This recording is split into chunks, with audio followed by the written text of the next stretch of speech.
Welcome to the sixth episode of the Think Wildlife podcast. Today we have Adam Barlow, who is the founder and executive director of WildTeam Conservation, one of the leading educational conservation platforms in the world. So, welcome, Adam. It's a pleasure to have you on our podcast. Thank you. Yeah, thank you very much for inviting me. I just wanted to ask about WildTeam. So, why do you start this organization and what is your long-term vision?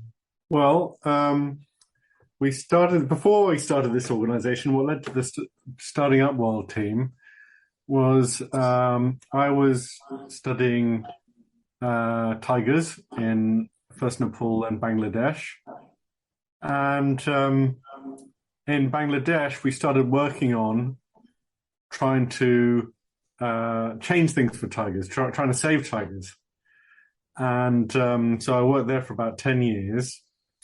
And I realized that my training, my PhD in basically ecology, didn't really help me save tigers very much. It helped me understand about how tigers lived in the jungle, but it really didn't give me the skills to save them. And I spent a lot of time failing in what I wanted to do. I was passionate about saving tigers. I just kept failing, really. And the reason I was failing is I didn't have the skills, the skills I needed to design and manage the work I was trying to do. So we got those skills in, and that really transformed our work in Bangladesh. And we went from seeing the tigers disappear to seeing the tigers starting to increase. So that was a great bit of success for us, but it was all down to the skills we had. And so we started WildTeam in Bangladesh to help save tigers. And then after that, we started up WildTeam UK to provide skills to people so that they could make the same difference in their careers. I know how many passionate people there are out there and trying to do conservation, and there's so few jobs. There seems so few opportunities, and what few jobs there are, are often in richer countries, and I know all conservationists want to make a big difference. So our vision is to have it so that every conservationist can get the skills and network they need to have a really fulfilling career, but also to make a measurable difference to wildlife conservation. So for us, it's all about empowering people to do conservation. That's our big dream. What has been the greater impact of a WildTeam in the conservation field? That's a good question. So we measure impact. We measure direct impact, the thing that we're in charge of, or kind of we're more in control of, and we measure that simply in terms of how many people we train. So we've given out skills. We've given out about 1,700 skills certificates, and that's to about 1,500 conservationists from 91 different countries. So we feel good about having trained a lot of people. Not all of them are in a position to do something with those skills. Some of them are getting those skills so that they can even just get their first conservation job. Others are already in conservation jobs and then can use their skills. So our indirect impact is we measure in terms of then what do they do with that training and that skill. So we do that through an annual survey, which we just completed. And that's a kind of cumulative thing. We do that every year. And we find out from that survey that our skills have, for example, helped the trainees raise £2.9 million in conservation funds. It also means that they've spent £23 million in conservation funds more effectively. And most importantly of all, applying the skills that we provide has helped 5.25 million square kilometers of wild areas be better conserved. So that doesn't mean that all those square kilometers are safe, and our training is one component of one contributor to if a species or a land is saved. But we know we're contributing to that effort on a really big scale. So that's how we measure impact, and that's what our impact has been. And that, to get down to, where it's helped or what it's helped, we've helped conserve the application of our training has helped conserve, species such as tigers, sea turtles, bison, parakeets.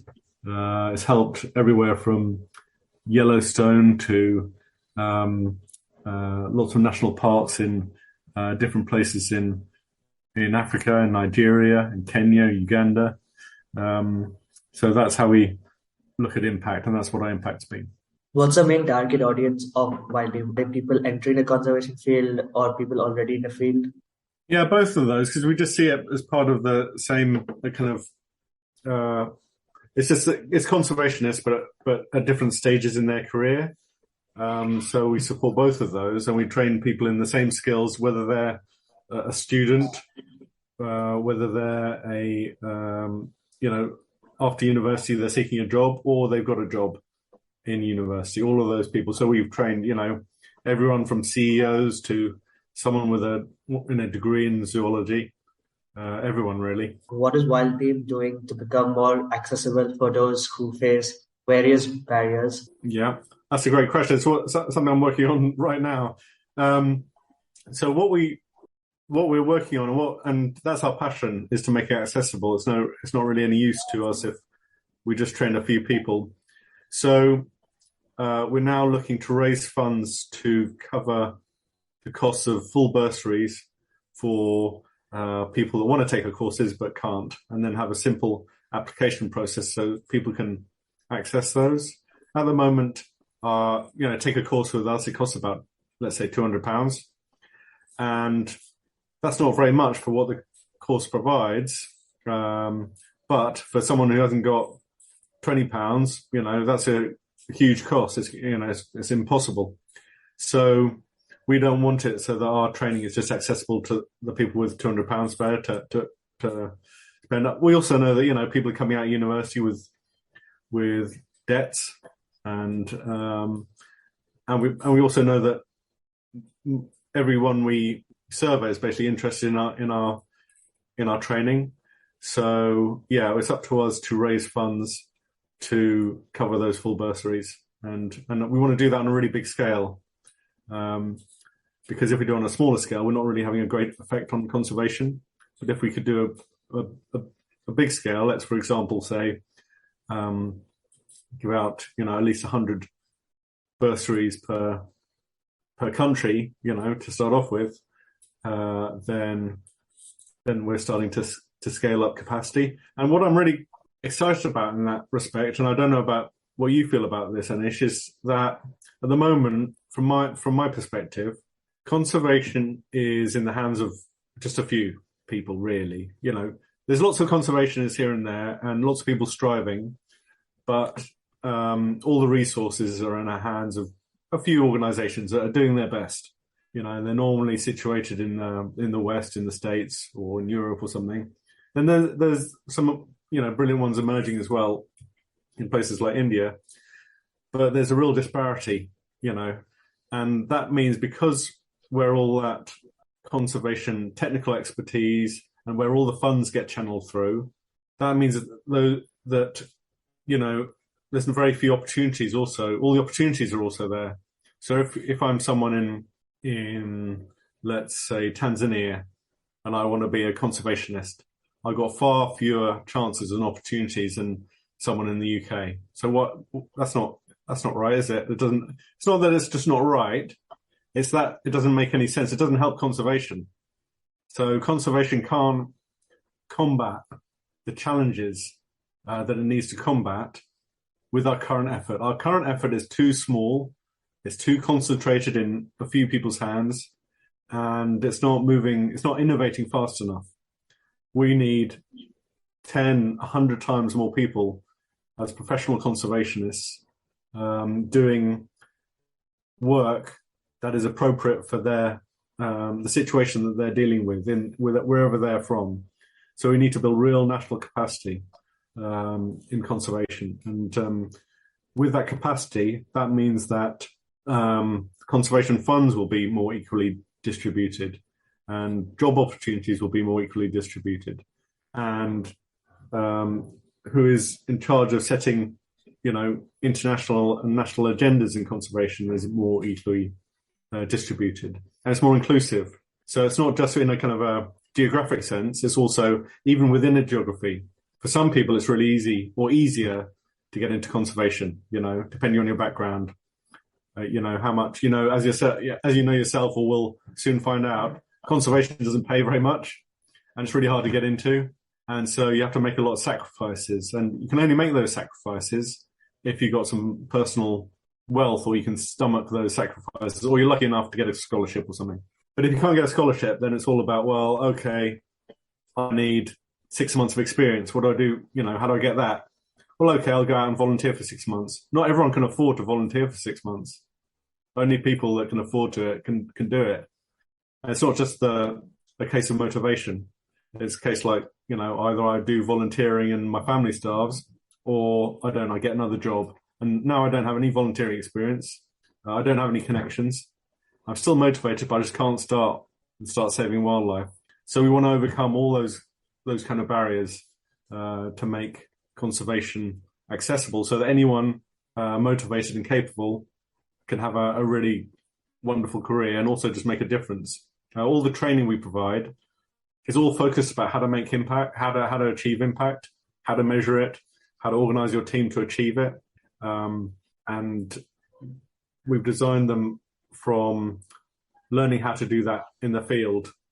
Lots of things in the conservation world are academic, theoretical, and not sufficient to actually put into practice. The things to consider, things to learn from, brilliant, but they're not.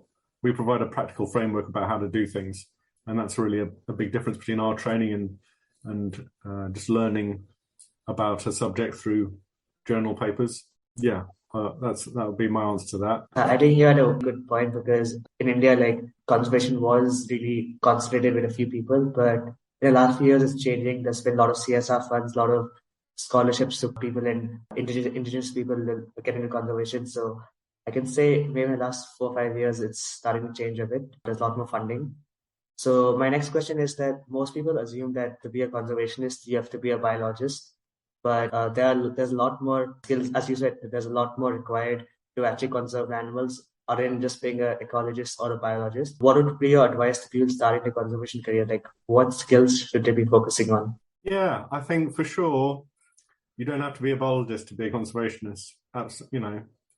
So if you think about what conservation is, it's not an academic pursuit, and it's not something where the challenge is to get ecological information and do something with it. That's not the challenge. The challenge is to change people's behaviour of whatever group it is, be it a government, or work with people to enable them to do what they want to do if they're not empowered, like a local community, or run a campaign to change attitudes in the general population, or lobby to change laws and things. None of that is to do with ecology or animal behaviour. So why conservation is a bit backwards is because it has been created as an academic pursuit. Conservation biology is something from universities, and it starts with understanding, animals and ecosystems and things like that. And that's my background as well. But that's all that does is provide. So all that does, it's not all it does. It provides a very important function. It provides the information. And it's an information source. So people in university are trained to collect information. Brilliant. We need that info. But there's a big difference between that info and doing something with it. So conservation is about doing something with it. And the info feeds into that. So you might have, and you might need, a researcher on your team to get you data, not just on the ecological aspects of a situation, but sometimes more importantly, on the social aspect of the situation. Whether we discover it or not, the jungle and the animals are going to take care of themselves. The problem is, why is it being threatened? What are the threats? Who's driving what is driving the threats? Who's involved? And how do we change that? And that's all not just social. It's not just a social science question. Social science kind of tells us what the situation is, why things are happening. The other part of that is how do we change that, which is not quite just a social science approach. It can be informed by social science, but it's more of a social marketing approach about how to change behaviors and nudge people and partner with people and empower groups. And that's totally different. And you don't get taught that in universities. So, and that's just the activities, the conservation activities. But it's not just activities. Activities just don't happen, just floating around in space. You need an organization, or at least you need a team.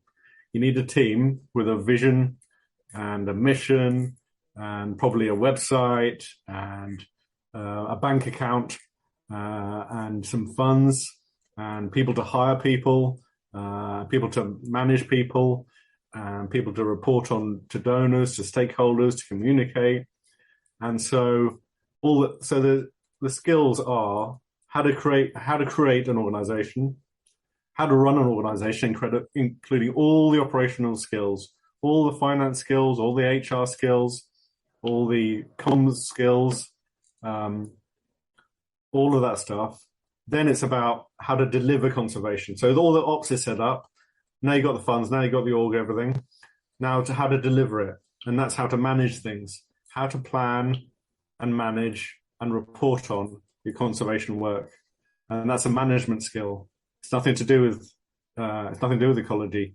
It's how to manage things from start to finish. And you don't get that taught in university either.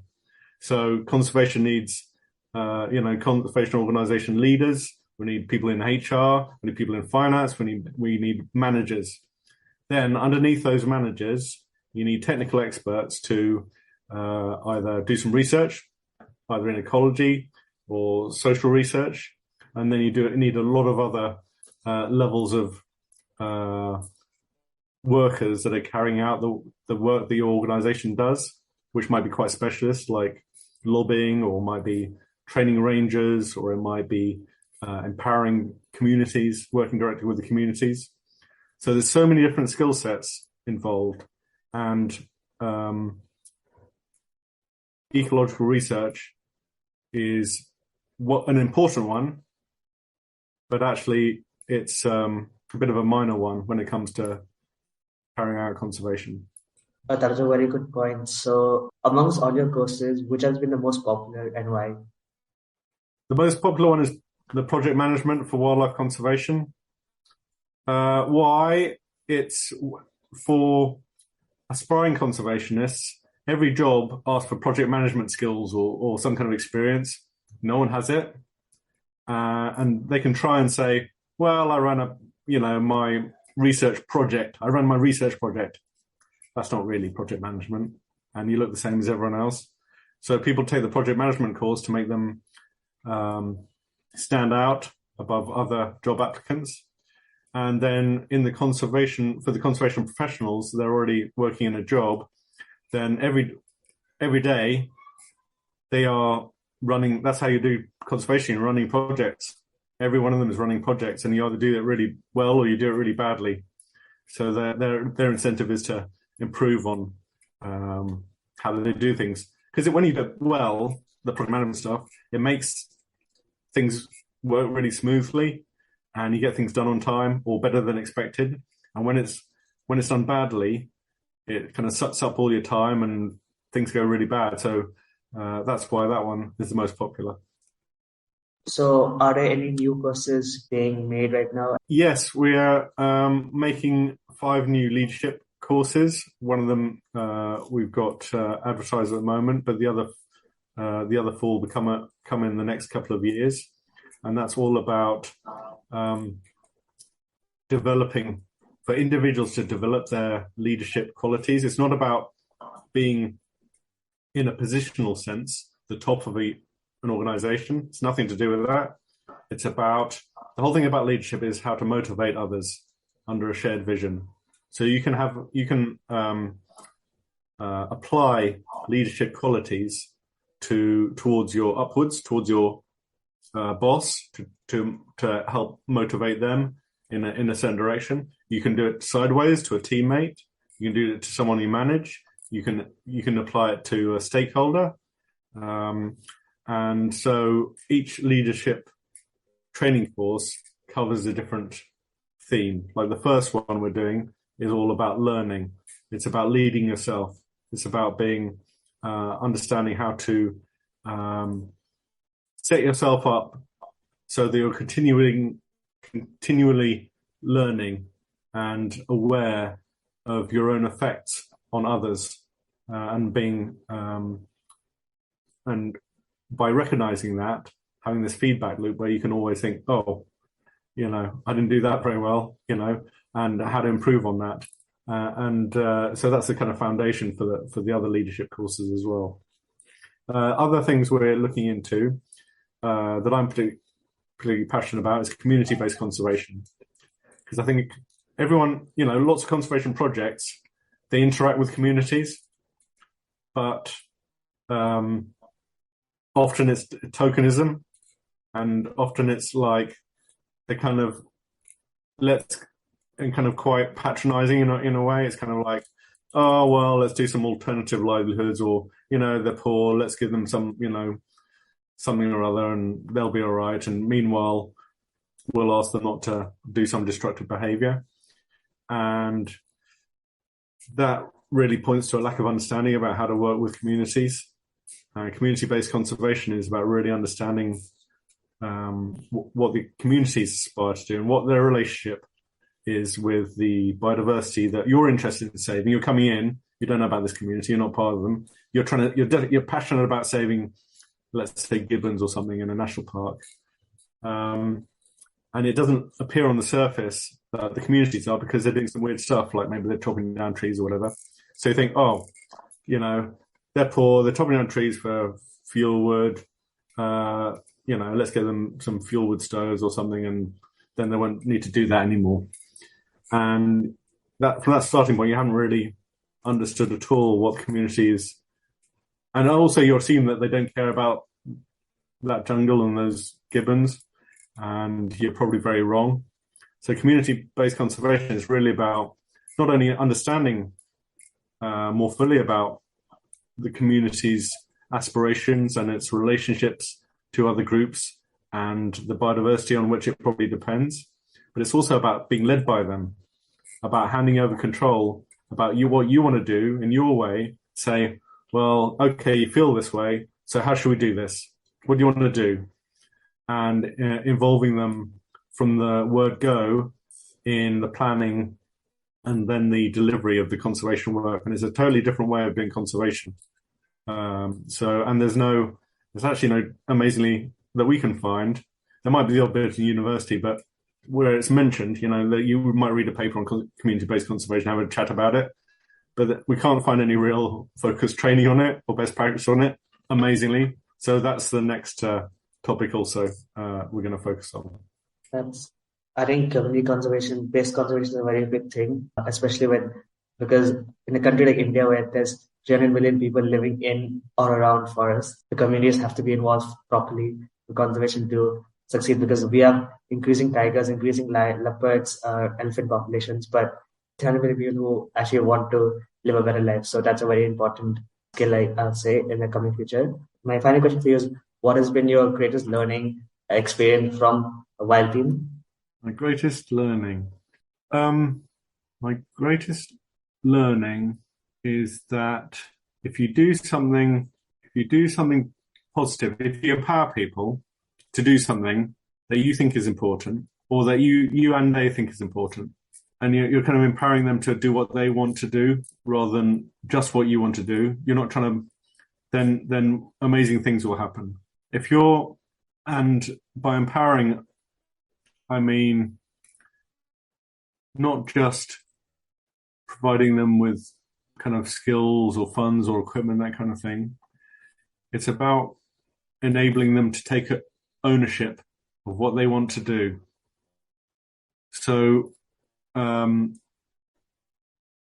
example, in Bangladesh, and also to work with groups that are motivated to make a positive change.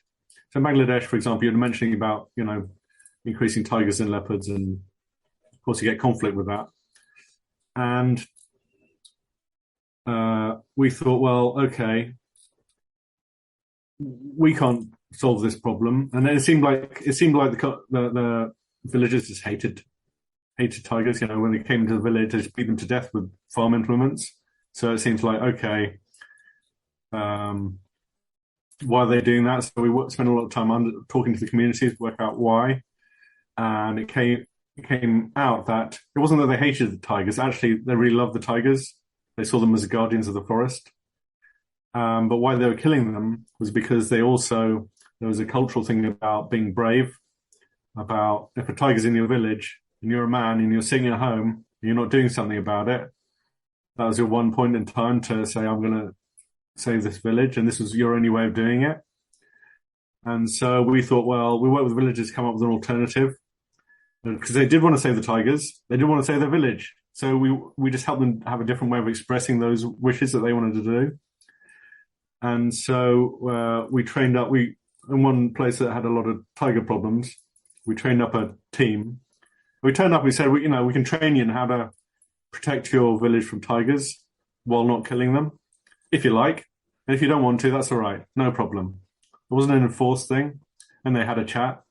And they said, okay, yeah, we'll do that. I said, well, okay, then who do you want us to train? It's up to them. Every time it's their decision. Okay. And then they had a chat and they got 7 people. And they just discussed, they chose them, who the leader was. Well, okay. Well, we trained them. And then they had some successes in protecting their village. And we didn't pay them anything. And we're talking about some of the poorest people on earth, these villagers. And, but they were doing it for their own purposes. The thing about, and they were ridiculed to start off with. People thought, well, this is a joke. You're doing it, but you're not being paid for anything. It's just ridiculous. Because the idea until that point was that the tigers, they revered the tigers, but the tigers were someone else's. They're the forest departments, or maybe they're kind of owned by the NGO, kind of. But now we're saying, if you want to do something about your village and your tigers, then we'll help you do what you want to do. So it wasn't doing it for us. So when you start paying people for stuff, you have to be really careful, because what you can do is make a situation where you've taken all ownership away from them. And say that you're doing it for me. You're not doing it for someone else. You're doing it for your pay packet. And the pay packet comes from us. And as soon as that pay packet is gone, then motivation is gone. And indeed, because of that pay packet is there, their motivation may be less than it was before. Just think of why you're doing conservation, or anyone's doing conservation. It's because it's in your heart. And it's because you want to express yourself and do something meaningful. And you're not doing that for someone else. It might be nice, if you can get by or whatever and sustain yourself, brilliant. But you're doing it for yourself. And if that's all taken away from you, then it's very demotivating. So that was one of the major, so in short, the major learning is to empower people to do what they want to do if they want to do something positive. And if you're trying to, and never try and bother changing people that are unmotivated. I won't mention the groups, but I spent 4 years trying to motivate a group that couldn't care less. And it's just a total waste of time. Find motivated people and empower them. That's number one lesson. But the second one I'm going to sneak in is, don't take away ownership. Never take away ownership of conservation from a group that's motivated, because you'll destroy the thing that will create change. And so because of how that was set up, then after a while, they got respect within their village and had some success. And then the next door village turned up and said, can we have some of that? Can we have some training? I said, okay, we're going to train you. We're not going to pay you anything. You're going to pick your own team, and they did that. And suddenly we made, over 2 years, we made about 50 teams, 360 volunteers of villagers, saving their own tigers, saving their village, not for us, just for themselves. And that was a great success. I think that was a very nice story to end off. So thanks for your time again. Oh, thank you very much. Yeah, and I enjoyed chatting to you. And it's a brilliant, initiative of yours to do these interviews. And I look forward to watching the other ones, and just hope people watching get more excited and get more confident about getting involved in conservation, because whoever they are, nature really needs them.